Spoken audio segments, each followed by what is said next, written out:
Assalamualaikum, apa khabar kawan-kawan di luar sana? Saya harap semuanya berada dalam keadaan sihat sejahtera. Baik, hari ini kita akan sambung bedah novel Anding Ayangan karangan Ramli Awang Mursyid, novelis thriller nombor 1 di Malaysia. Okey, bagi yang baru pertama kali, selamat datang ucapkan ke channel Afiq Al-Arawi. Yang belum subscribe, sila subscribe. Jangan lupa. Baik, untuk peringatan, video ini mengandungi spoiler bagi kawan-kawan yang tak nak tahu kisah Anding Ayangan, boleh skip video ini. Dan bagi kawan-kawan yang nak tahu kesudahan cerita novel Anding Ayangan, stay sehingga video ini habis. Okey? Baik, dah ready kawan-kawan? Kalau dah ready, jom kita mula.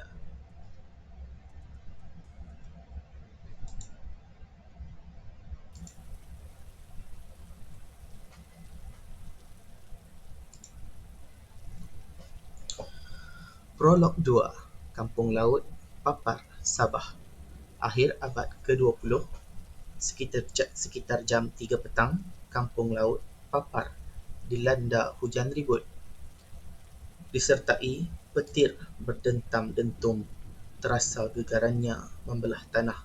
Suasana itu terasa sangat menggegarkan jiwa sesiapa sahaja, malah menerbitkan perasaan gerun sehingga terasa seperti meluruhkan urat-urat jantung.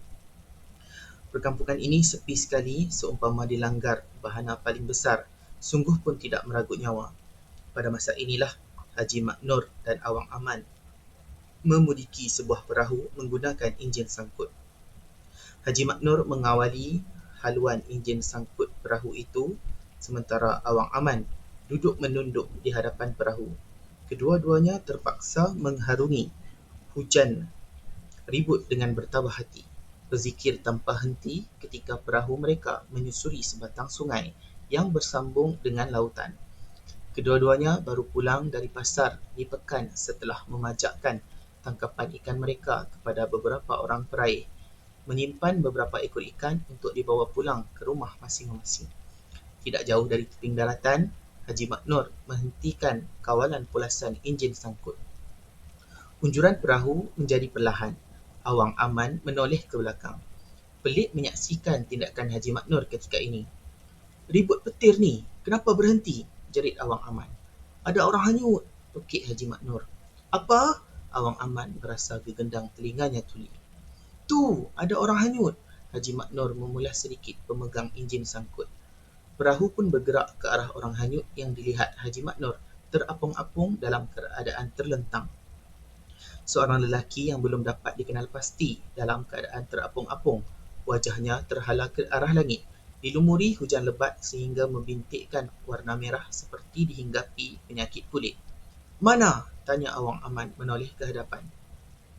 Hujan lebat selebat-lebatnya membuatkan pandangan Awang Aman agak terbatas. Faktor usia menyebabkan mata orang tua itu agak rabun berbanding pandangan Haji Mak Nur yang lebih muda sedikit. "Atubah!" ujar Haji Mak Nur terus menghilirkan perahu ke arah orang hanyut itu. "Astaghfirullahalazim," ucap Awang Aman terperanjat apabila pandangannya mulai jernih. Perahu mereka mula menghampiri orang hanyut itu. Tak kala perahu mendekati, Haji Mak Nur segera mematikan enjin sangkut. Dia bergegas ke bahagian tengah. Begitu juga dengan Awang Aman. Orang hanyut yang terapung-apung di Sungai Papar itu pantas dicapai, ditarik naik ke atas perahu. "Muda lagi orang ni," Haji Mak Nur bersuara. "Matikah?" tanya Awang Aman nampak risau. Haji Mak Nur memegang lengan dan enggan menyahut. "Sejuk." Pipi ditepuk-tepuk juga sejuk menyerupai orang mati. "Macam mati anak muda ni," ujar Haji Mak Nur membuat rumusan awal. Kedua-duanya pun terpunduk di atas perahu. Hujan masih lebat, ribut tetap bergelora. Petir menyelerakkan cahayanya di dada langit seiring dengan bunyi dentuman guruh yang terasa sangat bergemuruh. Haji Mak Nur dan Awang Aman tidak henti-henti mendikirkan zikrullah menerusi lisan masing-masing. Diam sejenak kedua-duanya dalam duduk yang terpunduk. "Dari mana orang ni hanyut?" tanya Awang Aman. "Tak tahulah pula aku," sahut Haji Mak Nur. Mereka berdua pun melegarkan pandangan ke persekitaran sungai itu. Tidak pula terlihat perahu pecah dalam jangkauan pandangan mereka. Hujan lebat membataskan penglihatan kedua-dua orang tua itu. "Kita hantar ke JT Pekan. Panggil polis," cadang Awang Aman. "Aku setuju," sahut Haji Mak Nur. Tidak semena-mena. Orang hanyut itu pun terbatuk. Batuk yang keras sehingga memuntahkan air. Haji Mak Nur dan Awang Aman terperanjat sehingga kedua-duanya terlompat di atas lantai perahu. Orang hanyut itu pun bangun dalam keadaan terlunjur. Batuk lagi dan lagi. Muntah air lagi. Wajahnya yang kelihatan berbirat kemerahan tampak sangat lesu. Helaian rambutnya terjurai ke hadapan, hampir menutupi separuh wajahnya yang tampak pucat lesi itu. Habis dia memuntahkan air, bahagian dadanya terbengah turun naik. Bagaimanapun, pemuda itu berusaha bertahan.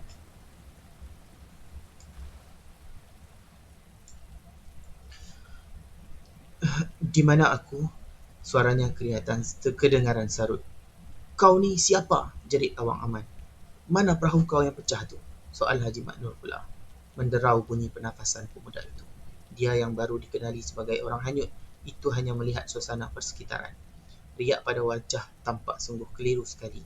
Haji Mak Nur dan Awang Aman masih tidak berganjak dari tempat pundukan. Akhirnya pemuda itu pun tumbang ke belakang, terus tidak sedarkan diri.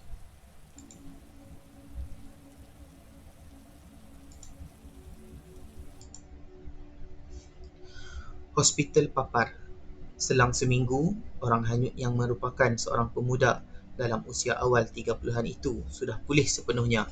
Selama tempoh itu juga, Haji Mak Nur dan Awang Aman datang melawat pemuda itu selepas membereskan pajakan tangkapan ikan mereka di pasar Pekan Papar. Hari ini, kedua-duanya mendatangi pemuda itu lagi. Kehadiran mereka disambut senyuman hambar. Ternyata pemuda itu mengenali mereka. "Baguslah, kau sudah kelihatan sihat," kata Haji Mak Nur. "3 hari kau pengsan, 3 hari lagi tidur saja. Hari ini kau sudah baik." Pemuda itu tertawa sekadar membentuk leretan di bibir kusamnya mendengar penjelasan Awang Aman.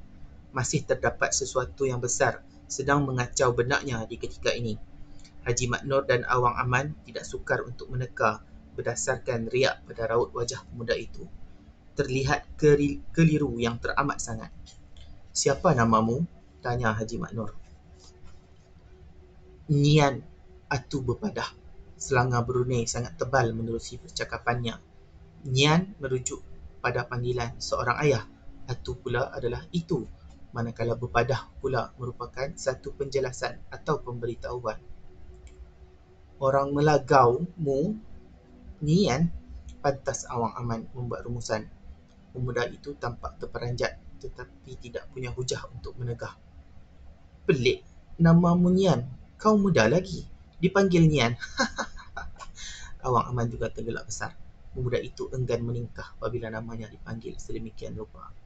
Walhal namanya sendiri pun dia tidak teringat dengan baik. "Di mana aku sekarang ini?"